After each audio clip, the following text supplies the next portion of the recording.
নন্দন একজন কৃষাণ ছিল। তার নিজের বলতে কোনো জমি ছিল না।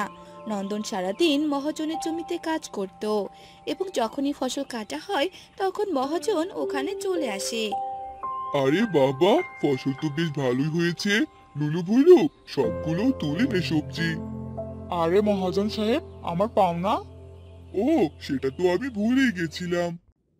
মহাজন তার চাকরদের ইশারা করে ও তারা কিছু সবজি ও ধান আলাদা করে নিয়ে যায়। মহাজন সাহেব, এটা তো অনেক কম হয়ে গেছে। তাহলে এই ব্যাপার, তোর মুখে কথা ফুটেছে? তুই আমাকে বলবি কোথায় কম আর কোথায় বেশি আছে। মহাজন সাহেব, এ তো আমার হকের পাওনা। আমি পুরো দিন আপনার জমিতে চাষ করেছি, কত পরিশ্রমের সাথে। তাই তো আমি আমার পাওনা চাইছি।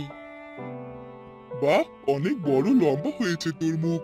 তোর যদি আমার জমিতে কাজ করার প্রয়োজন হয় তো কর, আর না করতে চাইলে চলে যা। তুই এটুকুতেই পাওনা পাবি। এই বলে মহাজন বাকি সবজির ফসলগুলো চাকরদের দ্বারা উঠিয়ে নিয়ে ওখান থেকে বেরিয়ে চলে যায়। আর এদিকে নন্দন বেশ চিন্তায় পড়ে যায়। এখন এত কম সবজি বিক্রি করে কত টাকাই বা পাবো? হে ভগবান, আমাকে একটু সাহায্য তো করো। তারপর নন্দন ওই সবজিগুলো নিয়ে বাজারে চলে যায় আর ওখানে সে ব্যাপারীর কাছে সবজিগুলো বিক্রি করে। এই সবজিগুলো শুধু 500 টাকা হবে, আর এই ধানগুলো 1000। এই নাও ভাই, তোমার 1500 টাকা। পুরো মাস কাজ করার পর নন্দন শুধুমাত্র 1500 টাকা উপার্জন করতে পেরেছে। তাই সে অনেক চিন্তায় পড়ে যায় আর তার নিজের বাড়ির দিকে যেতে থাকে। তখনই মাঝ রাস্তায় নন্দনের সাথে এক বৃদ্ধার দেখা হয়। বাবা, আমাকে একটু সাহায্য করবে? আমি 2 দিন থেকে কোনো কিছু খেতে পাইনি। যদি তোমার কাছে কিছু খাবার থাকে আমাকে একটু দিয়ে দাও না বাবা। মাসিমা, আমার কাছে তো কিছুই নেই খাওয়ার মতো। তাহলে আমাকে কিছু টাকাই দিয়ে দাও না বাবা, আমি না হয় কিছু কিনে খেয়ে নিব। তারপর নন্দন তার পুটলিতে শুধুমাত্র 1500 টাকাই রাখা ছিল। তাই সে নন্দন সেখান থেকে বৃদ্ধাকে 100 টাকার নোট দিয়ে দেয়। এমনিতেই তোমার অনেক টাকার সমস্যা, আর তুমি আমাকে টাকা দিলে বাবা, ভগবান তোমার সব সময় ভালো করবে। খুশি থেকো তুমি বাবা। ঠিক আছে মাসিমা, আপনি খেয়ে নিন খাবার। আমি এখন যাই। এই বলে নন্দন ওখান থেকে যেতে থাকে। তখনই ওকে ওই বৃদ্ধা দাঁড় করায়। একটু দাঁড়াও বাবা, তুমি আমাকে সাহায্য করলে, তাই আমিও তোমায় কিছু দিতে চাই। আমার কাছে তো তেমন বেশি কিছু নাই, শুধুমাত্র এই একটি টমেটোর গাছ আছে। এটা তুমি নাও এবং এই গাছটাকে তুমি তোমাদের বাড়ির আঙিনায় রোপণ করে দিবে। ঠিক আছে মাসিমা। তারপর নন্দন বৃদ্ধা দেয়া টমেটোর গাছ নেয় এবং ওখান থেকে চলে যায়। আর বাড়ি ফিরে সে তার বউকে সমস্ত ঘটনা জানায়। মহাজন সাহেব দিনের পর দিন আমাদের রক্ত চুষে খাচ্ছে। ও কখনো আমাদের জীবনে খুশি থাকতে দিবে না। ওহ, তো সবকিছু আগে থেকেই জানা যায়। কিন্তু তুমি এটা খুব ভালো কাজ করেছো, ওই বৃদ্ধাকে কিছু টাকা দিয়ে। কমপক্ষে উনি একদিনের খাবার খেতে পারবে। দাও, এই গাছটা আমি উঠোনে লাগিয়ে দিচ্ছি। হুম, তাই করো তুমি। বিনা নন্দনের কাছ থেকে টমেটোর গাছ নিয়ে গিয়ে বাড়ির আঙিনায় লাগিয়ে দেয়।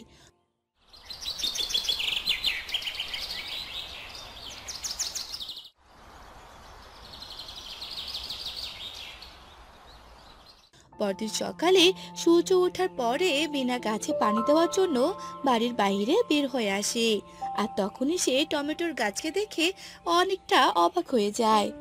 আরে, এ কি দেখছি আমি! শুনছো গো? তাড়াতাড়ি বাইরে বেরিয়ে আসো।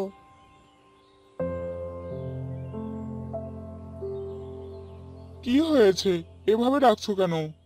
ওই দেখোই না। টমেটোর গাছে সোনালী টমেটো?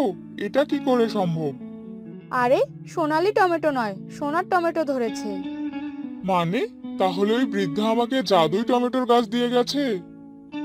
আমার মনে হয় ওই বৃদ্ধা কোনো সাধারণ বৃদ্ধা নয়, উনি ফেরেশতা ছিল। ফেরেশতা। বিনার এমন কথা বলাতেই এই টমেটোর গাছ থেকে কিছু ধোঁয়া বাইর হতে থাকে। আর নন্দন সেখানে ওই বৃদ্ধাকে দেখতে পায়। ভগবান তো সবার কাছে আসতে পারে না সাহায্য করার জন্য, তাই জন্য আমাদেরকে পাঠিয়েছে সকলের ভালো করতে। নন্দন, তুমি অনেক ভালো মনের একজন, এই জন্য আমি তোমাকে এই সোনার টমেটো গাছ দিয়েছি। এই গাছে প্রতিদিন একটি করে সোনার টমেটো ধরবে, কিন্তু সাবধান, মনে রাখবে একটি কথা, যদি কখনো কেউ এই গাছটাকে তোলার চেষ্টা করে তো সে মারা যাবে। তোমাদের মঙ্গল হোক। এসব কথা বলে ওই ধোঁয়া আকাশের উপরে উড়ে যায়। আর এদিকে নন্দন ও বিনা এতে ভাগ্য খুলে যায়। ওই সোনার টমেটো বিক্রি করে নন্দন নিজের কিছু জমি কিনে নেয়। আর এখন নন্দন তার ছোট বাড়িটাকে 2 তালা বাড়ি বানিয়ে ফেলে। নন্দন ও তার বউ বিনা এখন অনেক সুখী। সোনার টমেটোর কথা পুরো গ্রামে ছড়িয়ে পড়ে যায়, আর এ খবর মহাজনের কাছে পৌঁছে যায়। সোনার টমেটো, ওই সোনার টমেটো গাছের সাহায্যে নন্দন দিনের পর দিন ধনী হয়ে যাচ্ছে। ওই গাছ তো আবার চাই, যে কোনো কিছুর বিনিময়ে হোক আমার ওই গাছ চাই। চলো সবাই আমার সাথে। এই বলে মহাজন সাহেব রেগে বেগে তার চাকরদেরকে নিয়ে নন্দনের বাড়িতে চলে যায় আর চিৎকার করতে থাকে। নন্দন, এই নন্দন, তাড়াতাড়ি বাড়ি থেকে বেরিয়ে আয় বলছি। কে রে? কে এভাবে ক্ষুধার্ত কুকুরের মতো আমার বাড়ির সামনে চিৎকার করছে? তোর এত বড় সাহস, তুই আমাকে ক্ষুধার্ত কুকুর বললি? ভুল হয়ে গেছে মহাজন সাহেব, আপনাকে শুয়োর বলা লাগতো। হাসছো? তাও আবার আমাকে দেখে হাসছো?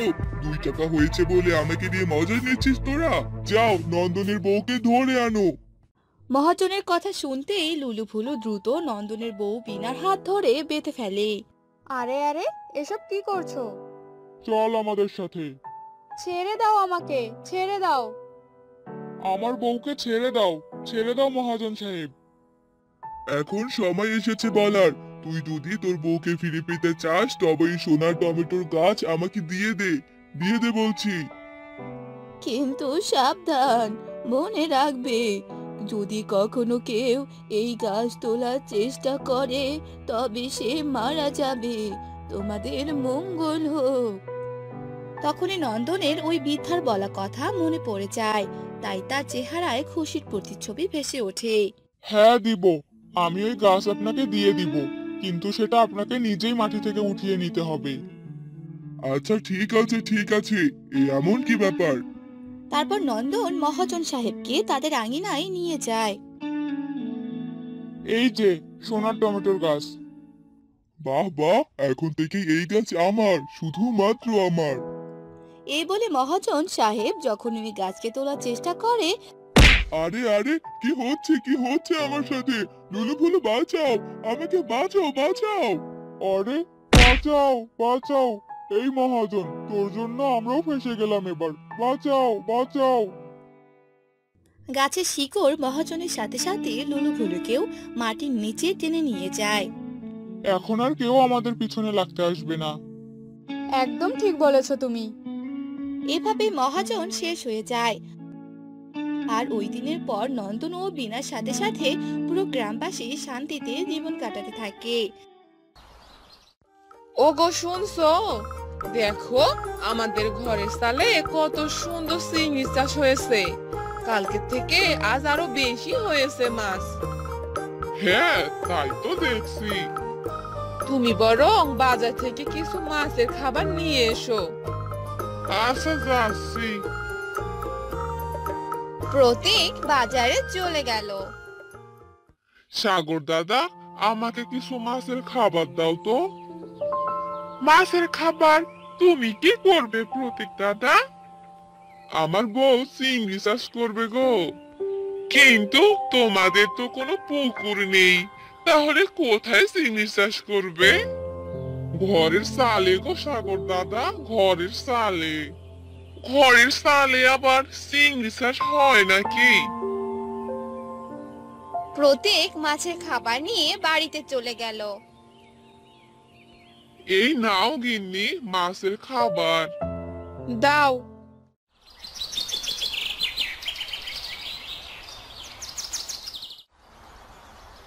বেশ কয়েকদিন পর ওগো শুনছো, চিংড়ি তো ভালোই চাষ হচ্ছে দেখছি। যাও এগুলো বাজারে বিক্রি করে এসো।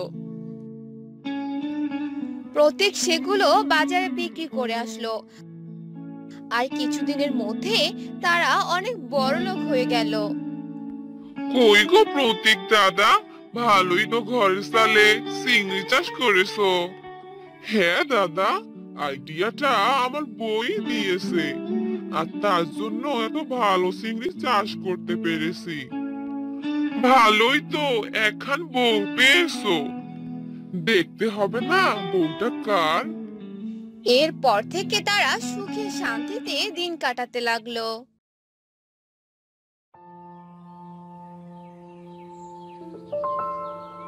কিরে কান্ত, কোথায় গেলি রে বাবা? দেখো কাণ্ড পাগল ছেলের। তুই এই সকালবেলা পুকুরে কি দিচ্ছিস শুনি? এই তো মা, পুকুরের মাছগুলোকে খাবার দিচ্ছি। তুই কি আমার কথা রাখবি না? আর কতবার বলবো তোকে? তুমি তো এখানে এসে কিছুই বলনি। আমি এই পৃথিবী ছেড়ে দিলে কি তুই বিয়ে করবি? বাড়িটা কেমন ফাঁকা ফাঁকা লাগে। বিয়ে শাদী তো সারা জীবনের ব্যাপার, আর এখনই আমি ভালো মেয়ে কোথায় পাবো? ভালো মেয়ে পেলে আমি এখনই বিয়ে করব। কি বললি? সত্যি? শোন, আমার বান্ধবীর একটা মেয়ে আছে, দেখতে অনেক মিষ্টি। আমি সব কথা পাকা করে এসেছি, কালকেই তোদের বিয়ে। এরপর কান্তর বিয়ে হয়ে যায়, আর তারা তিনজন মিলে অনেক সুখে দিন কাটাতে লাগলো।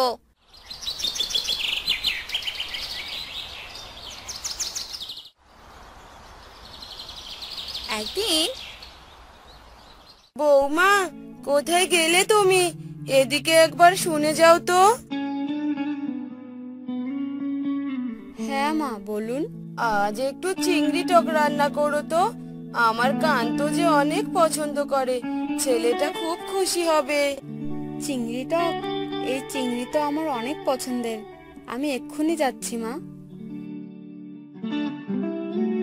কান্তর বউ চলে যায়, আর রান্নাঘরে রান্না করতে থাকে। আর একটু পর রান্না শেষ হয়ে যায়। কই তোমরা, ঘরে এসো, রান্না যে হয়ে গেছে।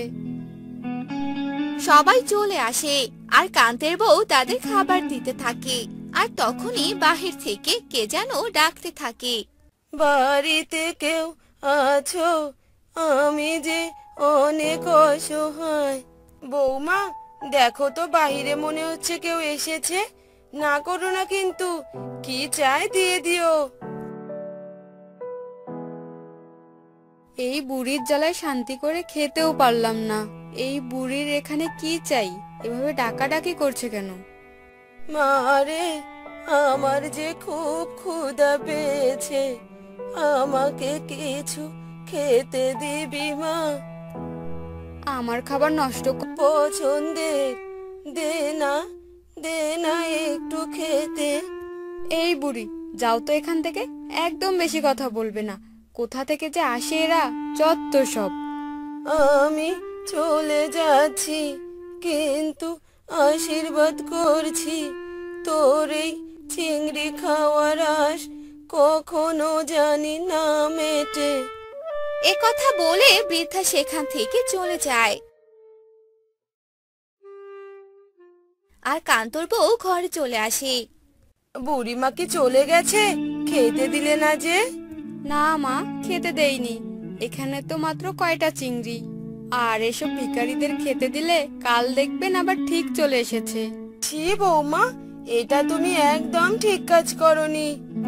কান্তর বউ তার শাশুড়ির কথা না শুনে খেতে থাকে, আর খেতে খেতে সে সবগুলো চিংড়ি খেয়ে ফেলে। আহ, তরকারিটা তো অনেক দারুণ খেতে হয়েছে, কিন্তু এইটুকু খেয়ে যে আমার আরো খেতে ইচ্ছে করছে। গিন্নি, এগুলো তুমি কি করলে? সব চিংড়ি খেয়ে ফেললে? আমার আর মায়ের জন্য তো একটা চিংড়িও রাখলে না।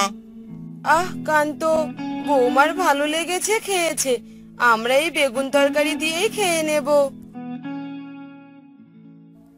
এরপর তারা খাবার শেষ করে আর কান্তর বউ বাসন মাজতে থাকে। বৌমা, বাসনগুলো মাজা হলে এই মাছগুলো কেটে নিও। যা গরম পড়েছে, নয়তো এই মাছগুলো নষ্ট হয়ে যাবে। বাসন মাজা শেষ করে কান্তর বউ মাছ কাটতে থাকে। মা ছেলে মিলে শুধু আমায় হুকুম করে আর সারাদিন একাজ ওকাজ লেগেই আছে।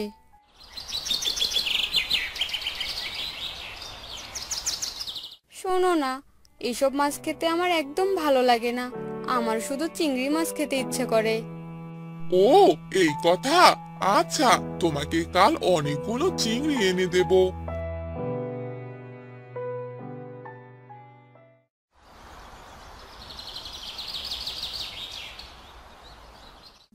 কই গো গিন্নি, কোথায় গেলে? এদিকে একবার এসে দেখো। কি হলো কি, এভাবে ডাকছো কেন? তুই আজও চিংড়ি এনেছিস? দে বাবা, আজ চিংড়ি আমি রান্না করব। বৌমা, তুমি ঘরে গিয়ে বসো। এ কথা বলে রমেশের মা রান্নাঘরে যায় আর চিংড়িগুলো রান্না করতে থাকে। বাহিরে গরুটা ডাকছে, রান্নাটা তো প্রায় শেষ হয়ে এসেছে। যাই, গরুটাকে একটু খাবার দিয়ে আসি।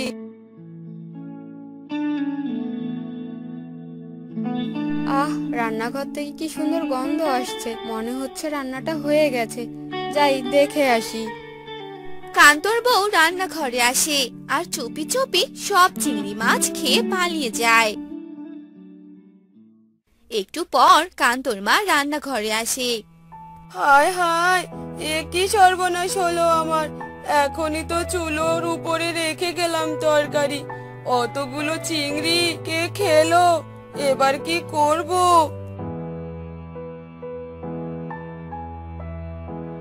মা, আপনি রান্না কেন করছেন? কি হয়েছে? তারপর কান্তর মা কান্তর বউকে সবটা খুলে বলে। আরে মা, খেয়েছে হয়তো বিড়ালে। আপনি এভাবে কাঁদবেন না, আমি আপনার ছেলে আসলে সব বুঝিয়ে বলবো।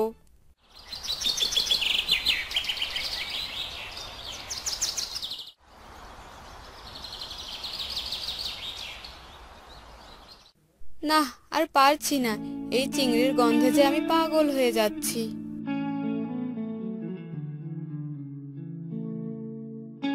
এই বলে কান্তর বউ পাশের বাড়ির রান্নাঘরে উকি দেয় আর দেখে সেখানে কেউ নেই। কান্তর বউ চুপি চুপি সেই ঘরে ঢুকে চিংড়িগুলো চুরি করে খেয়ে নেয় আর বাড়িতে চলে আসে। আর এভাবেই কান্তর বউ রোজ কারো না কারো বাড়ির চিংড়ির তরকারি চুরি করে খেত, কিন্তু কেউ তাকে ধরতে পেত না।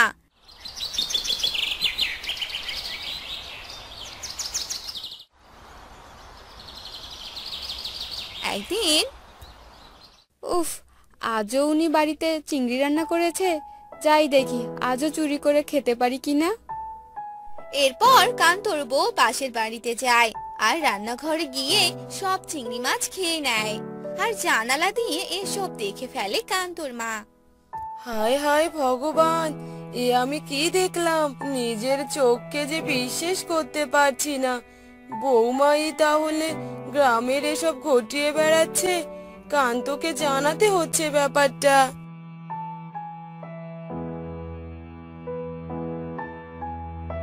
বাবা কান্ত, কান্ত, কোথায় তুই? তাড়াতাড়ি এদিকে আয়, সর্বনেশে কাণ্ড ঘটে গেছে যে।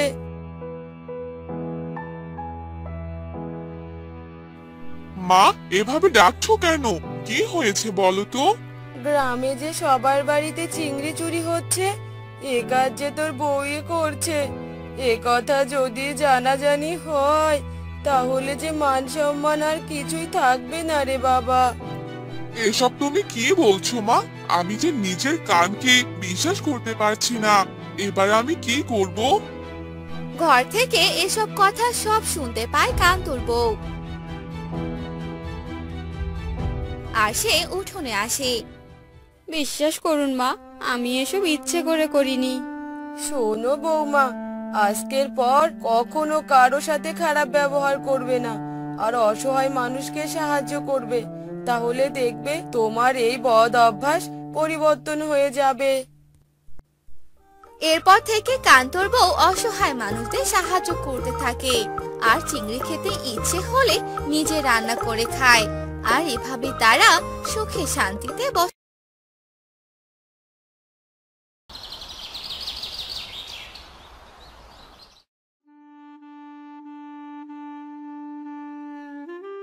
না, পিপাসায় যে বুকের ছাতি ফেটে যাবে এবার। আশেপাশে তো কোনো টিউবওয়েল বা পুকুর কিছুই দেখতে পাচ্ছি না। যাই, একটু এগিয়ে গিয়ে দেখি।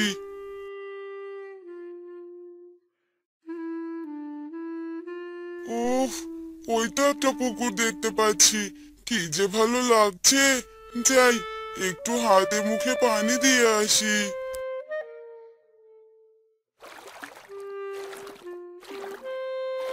ওরে বাবারে, এগুলো পানি নাকি আগুন? উফ, হাতটা আমার জ্বালা করছে। এত খুঁজে যাও একটা পুকুর পেলাম, তাও এমন। কে বাপু তুমি? এ গায়ের মানুষ বলে তো মনে হচ্ছে না।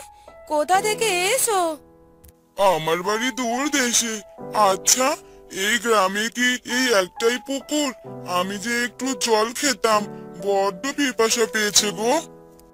না, কিন্তু এই গ্রামের কোনো জলাশয়ের জলই যে আর খাওয়ার উপযুক্ত নেই। এই গরমে গ্রামের মানুষ প্রায় মারা যাচ্ছে। কি আজব গ্রামে এসে পড়লাম গো। যাই, জীবন নিয়ে পালাই এখান থেকে। গ্রামের সবাই জমিদারের বাড়িতে আলোচনায় বসেছে। কি, সবাই মিলে এভাবে বসে থাকলে হবে? এই গরমে জীবন যে আর চলছে না। এই গরমে যদি একটু ঠান্ডা জল সবার কাছে পৌঁছে দেওয়া যেত, তাহলে মন্দ হতো না। আমার এই 85 বছর বয়সে এমন কাণ্ড কখনো দেখিনি। ভগবান কোন পাপের শাস্তি দিচ্ছেন কে জানে।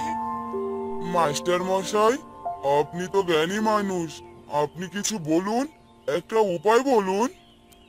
আমার মস্তিষ্কে এই ব্যাপারে কোনো বুদ্ধির আগাগোড়াই দেখতে পাচ্ছি না, তবে একটা উপায় মাথায় এসেছে। বলে ফেলুন মাস্টার মশাই।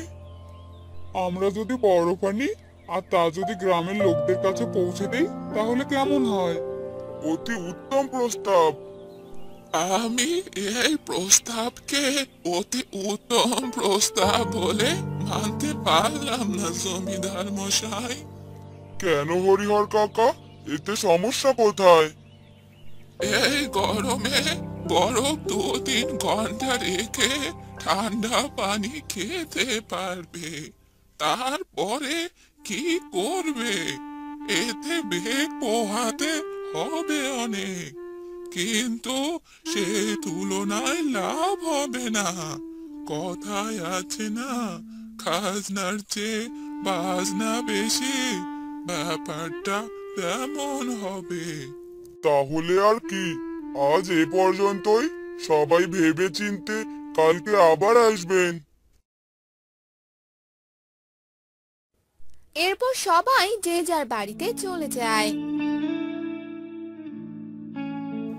কি ব্যাপার গিন্নি, ঘরে ফ্যান থাকবে, বারান্দায় বসে হাত পাকা নাড়ছো কেন? আর বলো না, ফ্যানটা ঘুরতে ঘুরতে হঠাৎ বন্ধ হয়ে গেল। তাহলে হয়তো কারেন্ট চলে গেছে, তুমি বুঝতে পারোনি। ঘরে গিয়ে দেখো, কারেন্ট ঠিকই আছে, কিন্তু তোমার ফ্যান মহাশয় ঘোরে না। আচ্ছা হয়েছে, আমি তাহলে মিস্ত্রিকে একবার নিয়ে আসি। এরপর হরিহর বাজারে যায় আর একজন মিস্ত্রিকে বাড়িতে নিয়ে আসে। মিস্ত্রি অনেকক্ষণ পর ফ্যান ঠিক করে আর বকশিশ নিয়ে সেখান থেকে চলে যায়।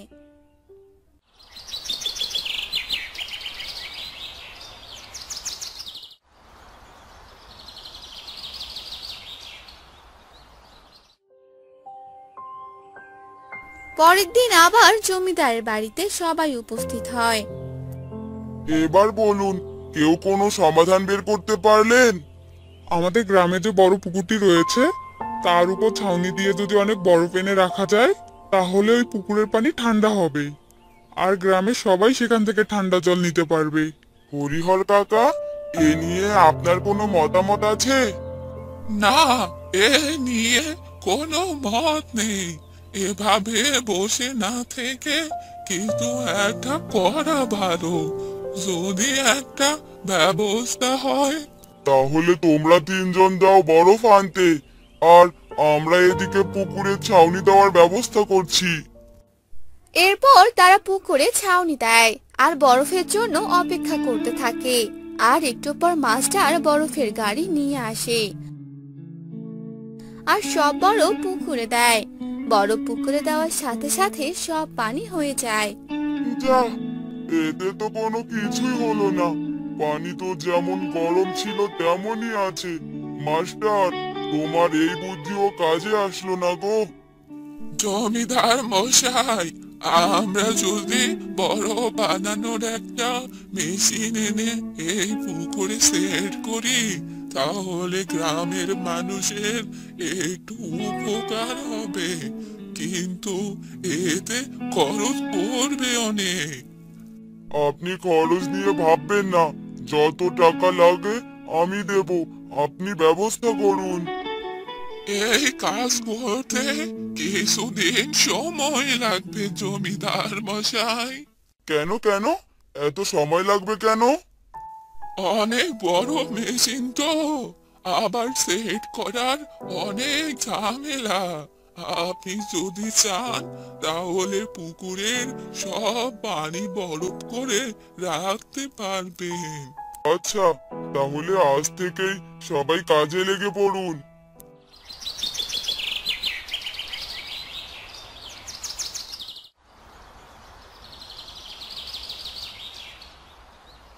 বাহ বাহ, হরিহর কাকা যে কামাল করে দেখিয়েছে। সবাই এখন এই পুকুর থেকে বরফ নিয়ে যাবে আর তা জলের সাথে মিশিয়ে ঠান্ডা জল পান করতে পারবে। জমিদার মশাই, আপনি এক গ্লাস খেয়ে আমাদের ধন্য করুন। আমি একা কেন খাবো? এই সিপাহী, সবাইকে ওই বরফ পুকুর থেকে বরফ তুলে জলের সাথে মিশিয়ে দাও তো। এরপর সবাই সেই ঠান্ডা পানি পান করে। আহ, কলিজা আমার জুড়িয়ে গেল, কি যে ভালো লাগছে। এখন থেকে গরমে আর কেউ হাঁসফাঁস করবে না। সিপাহী, আজ ওই গ্রামে ঝাড়া পিটিয়ে সবাইকে এ খবর জানিয়ে দাও। এরপর সিপাহী সেই খবর পুরো গ্রামে ছড়িয়ে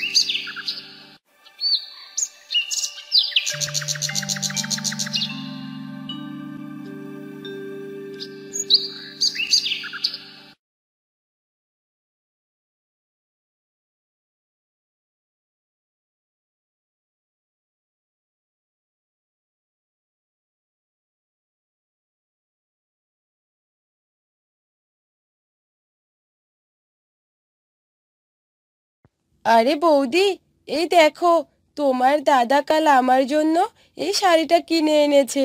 শাড়িটা অনেক সুন্দর, তাই না বৌদি?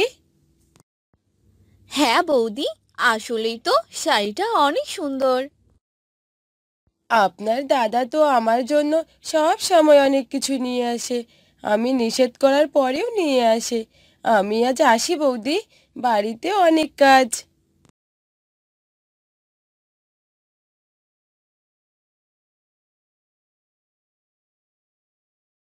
একা একা আসবে, অনেক কথা শোনাবে আর একাই চলে যাবে। এগুলো কথা শুনতে আর ভালো লাগে না।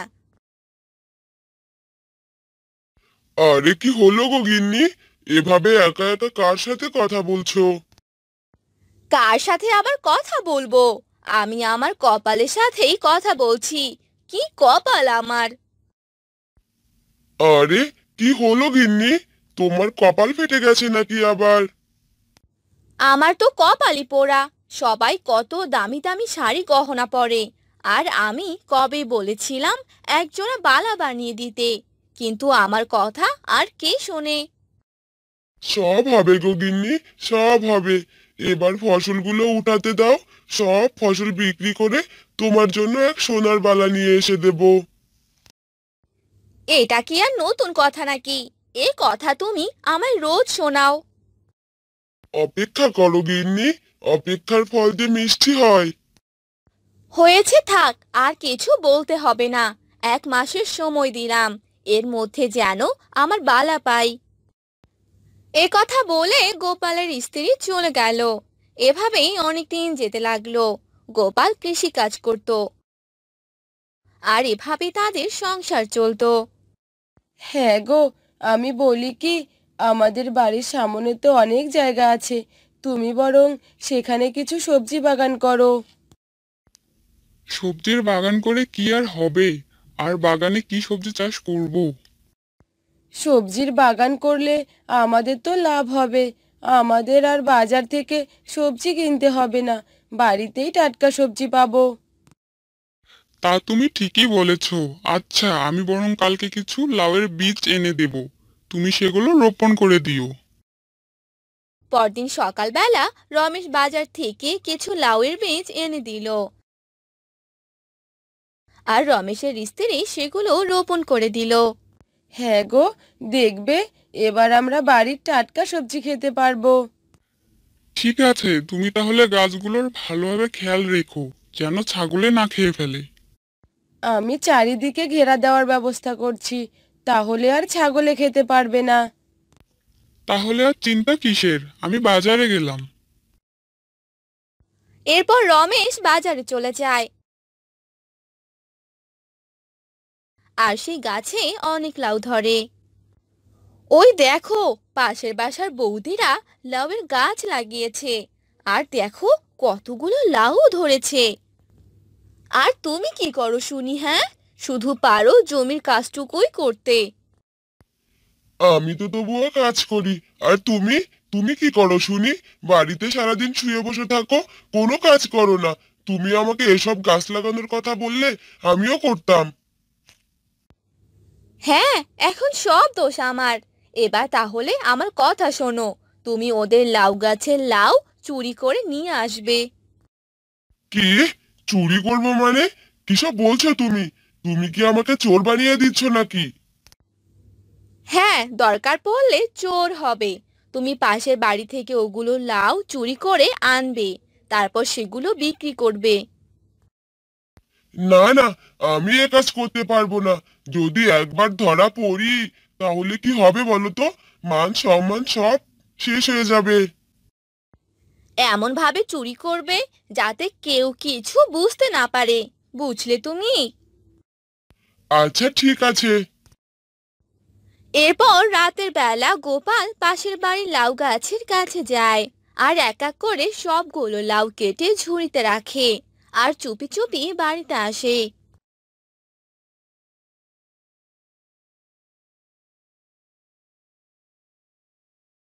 গিন্নি, গিন্নি, এই দেখো। আরে, এত ফিসফিস করে বলছো কেন শুনি? তুমি তো এখন ঘরেই আছো। ও, আমার তো মনেই ছিল না। যাই হোক, দেখো, লাউ গাছ থেকে সবগুলো লাউ এনেছি। আমার তো এখন খুব ভয় লাগছে। গিন্নি, যদি ধরা পড়ে যায়?